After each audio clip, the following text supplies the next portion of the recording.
देखिए पांजत जो एक विलेज है बहुत ही खूबसूरत है और आपको पता ही है कि इसकी बड़ी हिस्टोरिक इम्पोर्टेंस है।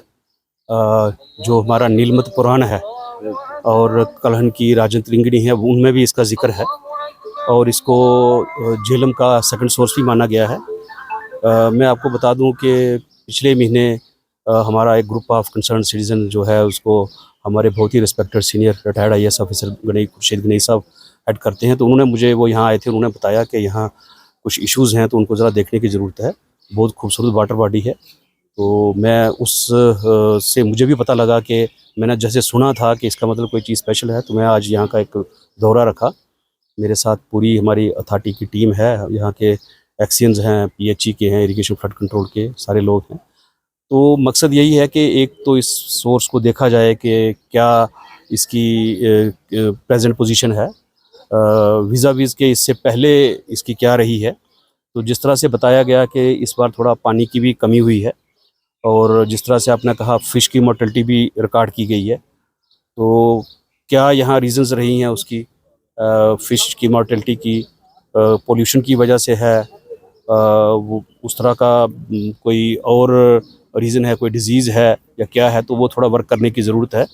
कई बार जो ऑर्गेनिक मैटर ज़्यादा होता है तो उसमें ऑक्सीजन कम हो जाती है पानी में, तो उससे भी फ़िश की मोर्टेलिटी रिकॉर्ड की गई है। तो इसको ज़रा देखेंगे और ओवरऑल इसका इरिगेशन का, PHE का, जो अपना ड्रिंकिंग वाटर का, फिशरीज़ का, सब एस्पेक्ट्स को मद्देनज़र रखते हुए इसमें पूरा हम एक लाए अमल बनाएंगे डिस्कशन के साथ हमारे जितने भी एक्सपर्ट्स हैं, और उसके बाद देखते हैं कि क्या क्या इसमें कर सकते हैं। इसमें DC साहब जो हैं उनको भी हमको ऑन बोर्ड लेना पड़ेगा क्योंकि डिस्ट्रिक्ट की एडमिनिस्ट्रेशन की भी सपोर्ट हमें चाहिए।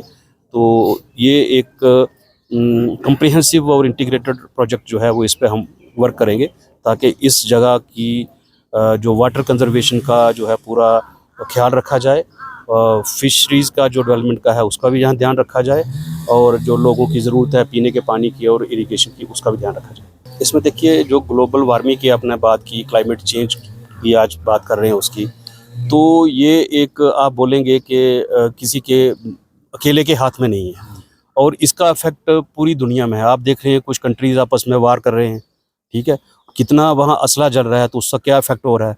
और आप बोलेंगे खाली वही इफेक्ट है, उसका इफेक्ट यहाँ भी होता है। पूरी जो हमारी जो इन्वायरमेंट है, हमारा एटमॉस्फेयर है, उस पर सब जगह असर होता है। तो कोई बोलेगा कि हमने बहुत अच्छी तरह से अपना संभाला है, लेकिन कोई दूसरी जगह बर्बाद करेगा तो उसका असर भी यहाँ होगा। तो कश्मीर तो ऐसा सच आप देखेंगे बहुत खूबसूरत है, वेल प्रिजर्व्ड है, ग्रीन है, बट बाकी जगहों का जो इफेक्ट है उसका यहाँ भी इफेक्ट आता है। तो ये एक ग्लोबल फिनोमेना है, उसके लिए तो इंटरनेशनल लेवल पे आपको पता ही है कि काफ़ी कार्रवाई हो रही है। गवर्नमेंट ऑफ इंडिया जो है वो इसमें बहुत काम कर रही है, हमारी जम्मू कश्मीर की सरकार भी काम कर रही है, बट इसमें ये है कि हम सबको बढ़ चढ़ के हिस्सा लेना है। कि एक तो मैं अब सबसे कहूँगा कि इसकी सबसे एक बेस्ट चीज़ जो कुदरत ने हमें दी है, ऊपर वाले ने दी हुई है, वो है पौधा। तो पौधे लगाने चाहिए। मैं सभी को बोलता हूँ कि जहाँ जब जब भी सीज़न आता है ज़्यादा से ज़्यादा पौधे लाएं, ग्रीनरी हो, वो जो माहौल है उसमें से कार्बन डाइऑक्साइड को ऑब्जर्व करेंगे तो वो एक पोल्यूशन कम होगा, ग्लोबल वार्मिंग कम होगी, क्योंकि ग्लोबल वार्मिंग की एक वजह जो है वो मेन यही है कि कार्बन डाइऑक्साइड का ज़्यादा होना। कार्बन डाइऑक्साइड को ऑब्जर्व करने का यही एक सबसे बड़ा सोर्स है। और दूसरा, हम लोग क्लीनलीनेस रखें, अपने आगे पीछे जो है माहौल को अच्छा रखें, जो कार्बन फुटप्रिंट्स हैं उनको कम करें। तो मुझे लगता है कि ये अवेयरनेस का इसमें ज़्यादा रोल है। तो आपके माध्यम से मैं सभी को ये अपील करता हूँ कि सब लोग इसमें सरकार का हाथ बटाएं, और ग्लोबल वार्मिंग को रोकने के लिए, क्लाइमेट चेंज को रोकने के लिए यही है कि हम सबको अपना जो माहौल है उसको संभालना है।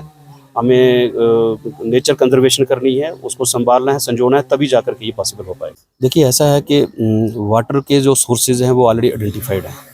तो सबसे पहले जो प्रायोरिटी होती है वो तो ड्रिंकिंग वाटर की होती है। पहले तो पीने का पानी जो है मुहैया करवाना है, फिर उसके बाद इरिगेशन भी होती है, और फिर हमें इंडस्ट्री वगैरह जो कमर्शियल यूजेस है उसके लिए भी ज़रूरत होती है।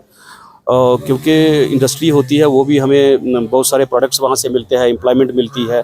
तो इस सब को जो है बैलेंस करना है, और मेन इसमें यही है कि वाटर सोर्सेज को कंजर्व करना है, उनको संभाल के रखना है, और जहाँ जहाँ भी इनका वाटर सोर्सेज है उनको इस तरह से वहाँ काम होना चाहिए कि वो अफेक्ट ना हो। आपने देखा भी है कि पिछले 2 सालों में थोड़ी प्रेसिपिटेशन कम हुई है, तो उसकी वजह से भी कई जगह सोर्सेज पे इफेक्ट पड़ा है। तो उम्मीद करते हैं कि ऊपर वाले के कर्म से इस साल अच्छी प्रेसिपिटेशन हो जाए तो वो थोड़ा सा कवर हो जाए। लेकिन जैसे आपने पहले ही कहा कि क्लाइमेट चेंज है वो एक ग्लोबल फिनोमेना है, उसका सब जगह असर है, यहाँ भी उसका है। बट डिपार्टमेंट जो है अपनी तरफ से पूरी कोशिश कर रहा है। इसमें मैं आपको बता दूं, हमारी वो जल समितियाँ भी गाँव में बनी हुई हैं, तो जगह जगह से आप सब लोगों से भी हमें इनपुट्स मिलती हैं। तो कोशिश की जाती है कि पब्लिक से भी इनपुट ले करके उनको साथ ले करके सारी चीज़ों को जो है संभाला जाए।